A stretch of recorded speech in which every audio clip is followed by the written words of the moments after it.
জীবনের লক্ষ্য ইউনিফর্ম তো অবশ্যই একটা স্বপ্ন ছিল। চাকরির প্রস্তুতি 2016 সেপ্টেম্বর থেকে। প্রথম ছিল প্রাইমারি টেট। আমি শুধুমাত্র কনস্টেবলের জন্য পড়বো বা শুধু এসআই এর জন্য পড়বো, একটু চাপ হবে। হ্যালো বন্ধুরা, কিছুদিন আগে আমরা একটা কেপি সার্জেন্টের যে সাকসেসের গল্প, তার জীবনের স্ট্রাগলের গল্প তুলে ধরেছিলাম। সেটা আপনারা অনেকে ভালোবেসেছিলেন এবং বলেছিলেন এরকম গল্প আরও পেতে যাও। তো তার জন্য আজকে আরও একজন ডব্লিউপিএসআইকে আমরা তোমাদের সামনে নিয়ে এসেছি, যার নাম হচ্ছে পুলক কুমার সাহা। সে একাধারে ওয়্যারলেস অপারেটর, কেপিএসআই এবং ডব্লিউপিএসআই সিলেক্ট হয়েছিলেন এবং সে ডব্লিউপিএসআই চুজ করে জব করার জন্য। তো আজকে আমরা তার মুখে থেকে জেনে নেব সে কেন ডব্লিউপিএসআই চুজ করলো, তার জীবনের গল্পগুলি, তার জীবনের স্ট্রাগলগুলো, সেগুলো আজকে আপনাদের সামনে তুলে ধরবো। তো আপনি যে কেপিএসআই, ওয়্যারলেস অপারেটর বা ডব্লিউপিএসআই এর মতন চাকরি পেয়েছিলেন, সেটা পাওয়ার পর ওয়্যারলেস অপারেটর না করে বা কেপিএসআই না করে ডব্লিউপিএসআইটা কেন? ওয়্যারলেস অপারেটরটা যেহেতু এএসআই র্যাঙ্ক আর ডাব্লিউপিএসআইটা এসআই র্যাঙ্ক, ওই জন্য ডাব্লিউপিএসআইটাই চয়েস করেছি। আর ডাব্লিউপিএসআই আর কেপিএসআই এর মধ্যে ডাব্লিউপিএসআইটা আগে জয়েন হয়ে যাচ্ছে, তো সেই জন্য আমি ডাব্লিউপিএসআইটাই আগে জয়েন হয়ে গেছি। তা সেটা অবশ্যই ভালো, আগে জয়েনিং হয়ে যেহেতু হয়ে যাচ্ছে ওটাই জয়েন করা বেটার অপশন ছিল অবশ্যই। তো জীবনের লক্ষ্য কি ছিল, পুলিশ হওয়ায় নাকি পরিস্থিতির চাপ? জীবনের লক্ষ্য ইউনিফর্ম তো অবশ্যই একটা স্বপ্ন ছিল। তো মানে ডাব্লিউবিসিএস পরীক্ষা দিচ্ছিলাম, ডাব্লিউবিসিএস এ সফল হতে পারিনি। তো সেই জায়গায় ডাব্লিউবিসিএস এর ব্যাকআপ হিসেবে ডাব্লিউপিএসআই এর প্রিপারেশন নিচ্ছিলাম এবং এটাতে যথেষ্ট প্রিপারেশন নিয়ে সফল হয়েছি। এখন এটাতেই জয়েন করতে চাই। না, অবশ্যই মানে একটা বিসিএস এর জন্য করার পর এখানে করেন, অবশ্যই ভালো করেছেন। তা এই চাকরির প্রস্তুতি শুরু করেছিলেন কবে থেকে? চাকরির প্রস্তুতি 2016 সেপ্টেম্বর থেকে। প্রথম পরীক্ষা কি ছিল? প্রথম ছিল প্রাইমারি টেট।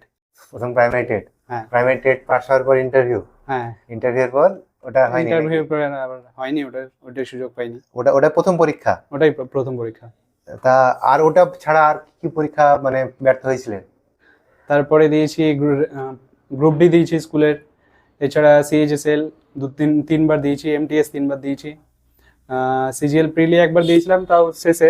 সিজিএল আগে আমি দিতাম না। আর ডাব্লিউবিসিএস দুবার মেন দিয়েছি, দুবার প্রিলি পাস করতে পারিনি। আর রেলের পরীক্ষাগুলো দিয়েছিলাম, ওগুলোতে অল্প অল্পর জন্য বাদ হয়েছি, 0.2, 0.48, এই চলছে এরকমই। এই পরীক্ষাগুলো দিয়েছি। আচ্ছা, এই যে এতগুলো পরীক্ষা, এতগুলো ব্যর্থতা, এগুলো কিভাবে ট্যাকেল করেছে?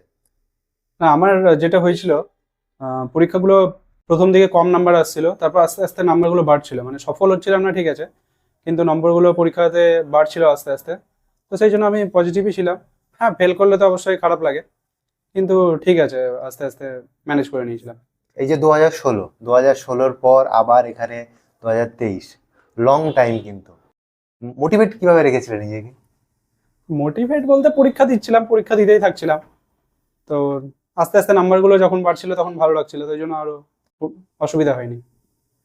আচ্ছা, জীবনের এই যে এতটা ধাপ পেরিয়ে আসলেন, পেরিয়ে আসার পর এসে হয়েছে, এই ব্যর্থতাগুলোতে বলুন বা আরো জীবনের বিভিন্ন ধাপে বলুন, পরিবারকে কেমন পাশে পেয়েছেন বা বন্ধু বান্ধবকে কেমন ভাবে পাশে পেয়েছেন? পরিবার তো সবসময় পাশে ছিলই, ব্যর্থতা হোক আর সফলতা, এখন সবই ঠিক আছে, পরিবার সবসময় পাশে ছিল। বন্ধু বান্ধবদের বলতে চাই, মানে যখন থেকে প্রিপারেশন শুরু করি তখন থেকেই তাদের সাথে আছি, এবং সেম টাইপ সবার অবস্থা সেম ছিল, এবং তাদের সাথে থাকলে অতটা খারাপ লাগতো না। বিশেষ করে ডাব্লিউপি এসআই এর প্রিপারেশনের সময় প্রিলির পরে মাঠে ডেলি মাঠে যাওয়া, সবাই একসাথে মাঠের প্রিপারেশন নেওয়া, তারপর আবার মাঠ পাস করার পর মেনের প্রিপারেশন নেওয়া, আলোচনা করা, এইভাবে মিলেমিশে হয়ে গেছিল। মানে বন্ধুরা না থাকলে হয়তো এতটা সহজভাবে হতো না জিনিসটা। তিনটে পুলিশের জব, সেখানে মাঠের একটা বড় গুরুত্ব আছে, মানে রান পাস করা, ফিজিক্যাল এফিসিয়েন্সি টেস্টের। তো মাঠটা কিভাবে রেডি করেছিলে? ডাব্লিউপিএসআই এর সময় আমরা যেতাম, মানে কনস্টেবলের প্রিপারেশন আগে থেকে নিচ্ছিলাম। তো কনস্টেবলের মাঠের সময় আমি, সামাদ, সাজিব, আসমউল, এরা সবাই একসাথে যেতাম। সকালে যেতাম, তারপর কনস্টেবলের মাঠ ফেল করলাম, কিন্তু তারপর ডাব্লিউপিএসআই কিছুদিন পরে মাঠ ছিল। তো নিজেদের মধ্যে প্রিপারেশন করে প্রথমে তো ভোরবেলা যেতাম, পরে ডাব্লিউপিএসআই মাঠের কয়েকদিন আগে আমরা 9টার দিকেও গেছি মাঠে, তো প্র্যাকটিস করেছি, ডাব্লিউপিএসআইটা হয়ে গেছিল। কিন্তু আবার কেপিএসআই মাঠ পাস করার সময় মানে পারছিলাম না। তো তখন আবার বক্সারদাকে জয়েন করি, বক্সারদার টিমও তখন, মানে ওইখানে দৌড়ে বেশ মোটিভেট হলাম, বেশ অল্প কয়েকদিন দৌড়ে আবার কেপিএসআই মাঠটা কিন্তু সম্পূর্ণ আবার বক্সারদার জন্য পাস করা। তো বক্সারদাকেও ধন্যবাদ অনেকটা। আচ্ছা, এই যে তিনটে পুলিশের জব, মানে একটা ওয়্যারলেস অপারেটর, একটা কেপিএসআই এবং হচ্ছে ডব্লিউপিএসআই, এই তিনটে জব একই সঙ্গে পাওয়া মূল মন্ত্রটা কি? মূল মন্ত্র, যেহেতু ডাব্লিউবিসিএস এর জন্য পড়ছিলাম, তো ওইটাতে যেহেতু ফেল করলাম, তো ওই পড়াটাই এখানে কাজে লেগেছে। ডাব্লিউপির জন্য আমি আলাদা করে খুব বেশি পড়িনি, ওই পড়াগুলোই কাজে লেগেছে। মানে অ্যাকচুয়ালি বলা যেতে পারে যে এখন যা অবস্থা, মানে কাট অফ বলো বা এই বলো, এর মধ্যে বলাই যায় যে ডব্লিউবিসিএস এর জন্য যদি ভালোভাবে পড়া যায় তাহলে ডব্লিউপিএসআই বা কেপিএসআই ভালোভাবে পাশ করা যাবে। হুম। নাহলে একটু মনে হয় চাপই হয়ে যাবে পাশ করাটা নাকি? শুধু যদি কেউ ভাবে যে আমি শুধুমাত্র কনস্টেবলের জন্য পড়বো বা শুধু এসআই এর জন্য পড়বো, একটু চাপ হবে। ডাব্লিউবিসিএস এর জন্য পড়লে একটু ব্যাপারটা মানে অনেকটা বেশি পড়তে হয়, সেই জায়গা থেকে ডাব্লিউবিপিটা অনেকটা ইজি হয়ে যায়। আমরা অনেকেই তো পুলিশ অ্যাসপিরেন্টস আছি এখানে, যারা পুলিশ হতে চাইছি, তাদের জন্য যদি কিছু বার্তা থাকে তাহলে খুব ভালো হয়, তাদের জন্য কিছু বলতে পারলে। পুলিশ অ্যাসপিরেন্টদের জন্য যেহেতু পড়াটা খুব কঠিন না, এক্সামগুলো খুব কঠিন হয় না, তো সেই হিসাবে ডাব্লিউবিসিএস লেভেলে, প্রিলি লেভেলে কেউ যদি ভালোভাবে প্রিপারেশন নিয়ে থাকে, তাহলে আমার মনে হয় ডাব্লিউবিপির যে কোনো পরীক্ষা আরামসে ক্লিয়ার হয়ে যাবে।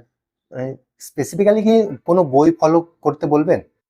স্পেসিফিক্যালি বলতে জিকে এর জন্য আমি যে বইটা বলবো, ক্র্যাক ডাব্লিউবিসিএস এর জিকে পার্টটা, মানে history, geography, economic, pol science, traditional GK, science খুব ভালো দেওয়া আছে বইটাই। আর ইংলিশ বাংলা ডেসক্রিপটিভের জন্য মন্ডল পাবলিকেশনের একটা বই আছে ডাব্লিউবিসিএস এর জন্য, খুব ভালোভাবে দেওয়া আছে, ওই বইটা পড়তে পারে। আর ইংলিশের জন্য পিকে দে সরকার বইটা খুব ভালো, মানে বিগত বছরের পুরো ওখান থেকে তুলে তুলে কোশ্চেন দিয়েছে, প্রেসিগুলো, বিশেষ করে প্রেসিগুলো। আচ্ছা, বেশিতে তো অনেকটা নাম্বার থাকে। প্রেসিতে হ্যাঁ নাম্বার অনেকটাই থাকে, তো সেটা একদম কমন পড়ে গেলে সেটা খুব ভালো হয়, পরীক্ষা একটু ভালো হয়। আর এছাড়া ম্যাথ রিজনিং? ম্যাথ রিজনিং ডেসক্রিপটিভের জন্য ক্র্যাক ডাব্লিউপির একটা বই পাওয়া যায়, সেটাতে বেশ ভালো দেওয়া ছিল। আর প্রিলির জন্য নিজের ইচ্ছা মতো কেউ যদি আরএস আগরওয়াল বা কেউ অনলাইনে বিভিন্ন ইউটিউব চ্যানেল, সেই হিসাবে নিজের, ওটা নিজের প্রেফারেন্সে যেটা ভালো বুঝবে। আচ্ছা, তাহলে আমরা ভিডিওটি এখানে শেষ করছি। অসংখ্য ধন্যবাদ, এতটা সময় বার করে আপনি আমাদেরকে কথাগুলি শেয়ার করলেন, বা কি কি পড়া উচিত না উচিত সে ব্যাপারেও কথা বললেন। তো অসংখ্য ধন্যবাদ জানাই আপনাকে। ধন্যবাদ, এই আমারও খুব ভালো লাগলো আপনাদের সাথে যুক্ত হতে পেরে। আশা করছি ভবিষ্যতেও আরো এগিয়ে যাবে। আর বাস্তবের নাবিক চ্যানেলের পাশে থেকো সবাই, সাবস্ক্রাইব করো সবাই।